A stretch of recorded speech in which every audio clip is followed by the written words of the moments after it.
संघर्ष कर रहे हैं और राजनीतिक आंदोलन में लगातार सक्रिय है, लेकिन आप कोई पद क्यों नहीं लेते हैं? हर आदमी जो पॉलिटिक्स में होता है उसको कुर्सी में बैठने की तमन्ना होती है। पद लेने का कुछ मकसद है।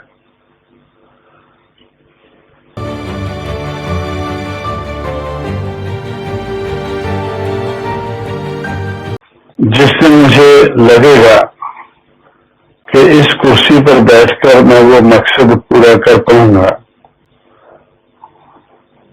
उस दिन सिर्फ उसी दिन मैं पद लेने की सोचूंगा। जैसे एक नौबत ये आए कि दिल्ली की कुर्सी मिले बहुजन समाज पार्टी को प्रधानमंत्री बनने के लिए, तो प्रधानमंत्री का पद आप लेंगे या प्राइम मिनिस्टर की कुर्सी भी मायावती जी को देंगे? मैं कभी भी ऐसा प्रधानमंत्री नहीं बनना चाहूंगा जो दूसरों के हाथों में खेले, दूसरों के ऊपर निर्भर रहे। और मैं तो कभी एमपी भी नहीं बनना चाहता था। 1989 में मेरे पास 2 बार वीपी सिंह आए, 5 बार देवीलाल आए, 2 बार राजीव गांधी आए कि हम आपको पार्लियामेंट में देखना चाहते हैं। मैं बोला भाई तो आप लोगों को रगड़कर मैं पार्लियामेंट में पहुंचना चाहूंगा, आप लोगों की मदद लेकर नहीं, क्योंकि मैं ये तहैया किया है कि जिस दिन मैं पार्लियामेंट में पहली बार पहुंचूंगा तो उस दिन पार्लियामेंट में जाने से पहले मैं हर पार्टी से पूछ लूंगा कि भाई मैं अपने बलबूते पर आपको रगड़कर आगे बढ़ा हूं, अगर रगड़े में कोई कमी रह गई है तो बताएं, थोड़ा रगड़ावा बढ़ा देता हूं। आप जिस तरह से बोलते हैं उसी से लोग कहते हैं कि आप एरोगेंट हैं, एक अहंकार की भावना आपके मन में रहती है। अहंकार नहीं तो मैं तो उसको डिटर्मिनेशन समझता हूँ।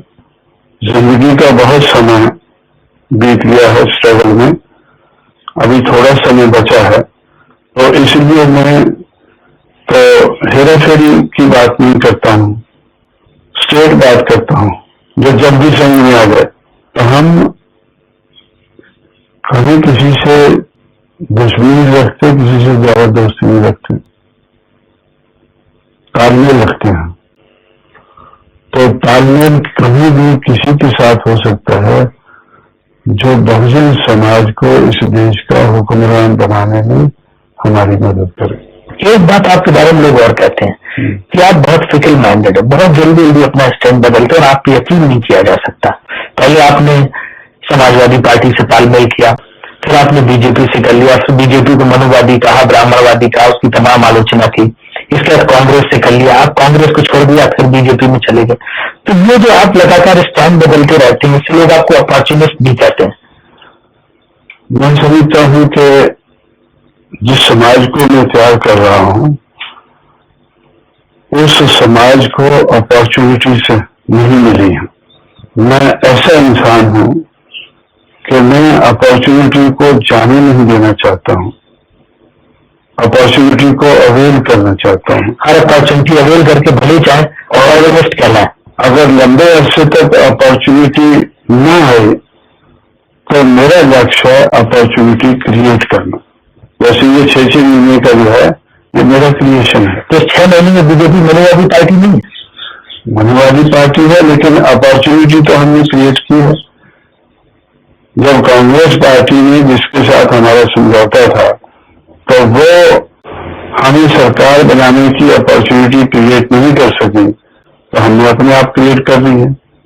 मनुवादी तो सारे हैं। अच्छा, एक बार आपने कहा कि बीजेपी लाग है, कांग्रेस साथ है और जनता दल सपोला। अभी बीजेपी को आप नाग मानते हैं और कांग्रेस को जनता दल क्या है? सपोला। जनता दल को यूनाइटेड फ्रंट जो है उसको सांपनाथ, कांग्रेस को सांपनाथ, उनको नागनाथ कहता है, और बीजेपी को कोबरा। और कोबरा से आज भी ज्यादा नहीं डरता हूँ, क्योंकि कोबरा जो है वो सामने ऐसा खड़ा है। कोबरा साधारण नहीं, लेकिन ऐसे फन पाना हुआ कोबरा। आज भी मैं बीजेपी को फन पाना हुआ कोबरा समझता हूँ, इसलिए वो लेस डेंजरस है, क्योंकि बचाव हो सकता है, भी बच सकता है। और जो कांग्रेस है उनको मैं आस्तीन का सांप कहता हूँ। ग्रीन ग्रास इन ग्रीन समेत इन ग्रीन ग्रास। वो काटती भी रहती है, ना जीने देते हैं ना मरने देते हैं। तो ऐसे जो सारे लोगों की वैरायटी से सोच के समझ के उनके साथ डील करना। तो कोबरे से दोस्ती कर लिया आपने? मैं कोबरे से कोई घबराहट नहीं है, बस जो खड़ा रहेगा 6 महीने, उसको बोला कि 6 महीने तो उधर खड़े रहना, 6 महीने अगर वो राज करेगा तो उसको भी तो लोगों के भरोसे पे करना है, तो लोगों से डील करना है। अगर वो लोगों को काटते ही घूमता रहेगा कोबरा, तो फिर वो तो उसके हित की बात नहीं। तो कोबरा को डील करने का 6 महीने का मौका देंगे आप? हाँ, वो तो तय हो चुका है ना।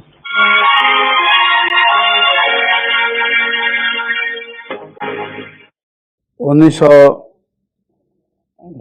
65 से लेकर 70 तक जब मैं महाराष्ट्र में था, तो मुझे ये देखने को मिल रहा था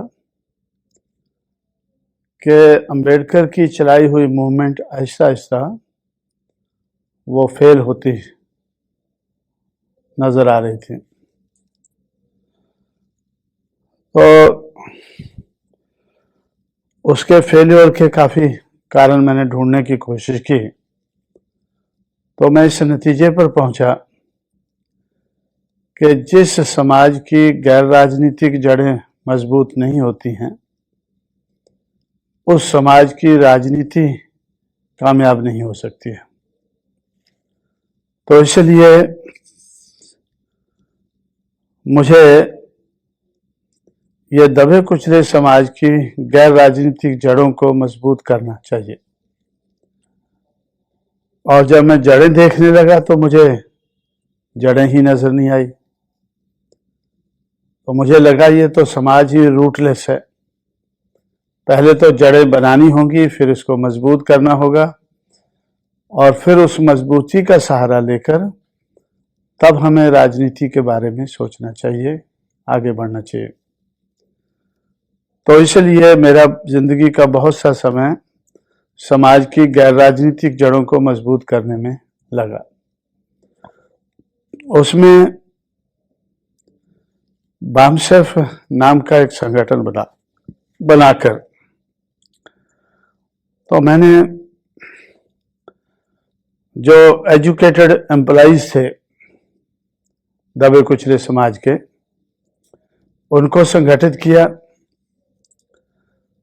और उनको संगठित करके दिमाग, हुनर और पैसा,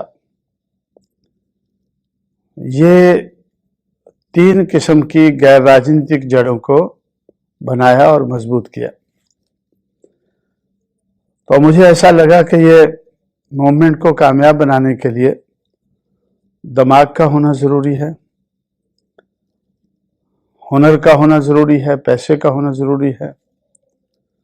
तो इस तरह से 3 किस्म के जनरेटर बनाकर तो मैंने बात को, मूवमेंट को आगे बढ़ाने की कोशिश की। और जब ये गैर राजनीतिक जड़ें कुछ मजबूत हुई, तो फिर मुझे ऐसे लगा कि भाई power will be product of struggles. जो राजनीतिक सत्ता है वो संघर्ष में से ही निकलेगी। वैसे ही कोई हमें थाली में लेकर उसको नहीं परोसेगा देगा। तो इसलिए संघर्ष करने के लिए दलित शोषित समाज संघर्ष समिति, जिसको शॉर्ट में हम DS4 बोलते थे, इस नाम का संगठन हम लोगों ने बनाया। और उसके माध्यम से पहला संघर्ष हमने शुरू किया देश भर में। कन्याकुमारी, कोहिमा, कारगिल, पुरी, पोरबंदर, ये हमारे देश के 5 कोने नजर आते हैं। 100 साइकिल की रैली शुरू करके दिल्ली की तरफ हमने मार्च किया, एक प्रचार करते हुए। वो प्रचार किस चीज का था? Struggle for self respect and equality, समता और सम्मान के लिए संघर्ष। तो उससे एक वातावरण देश भर में बना, एक फिजा बनी, एक माहौल बना। कि जिन लोगों को समता और सम्मान की जरूरत है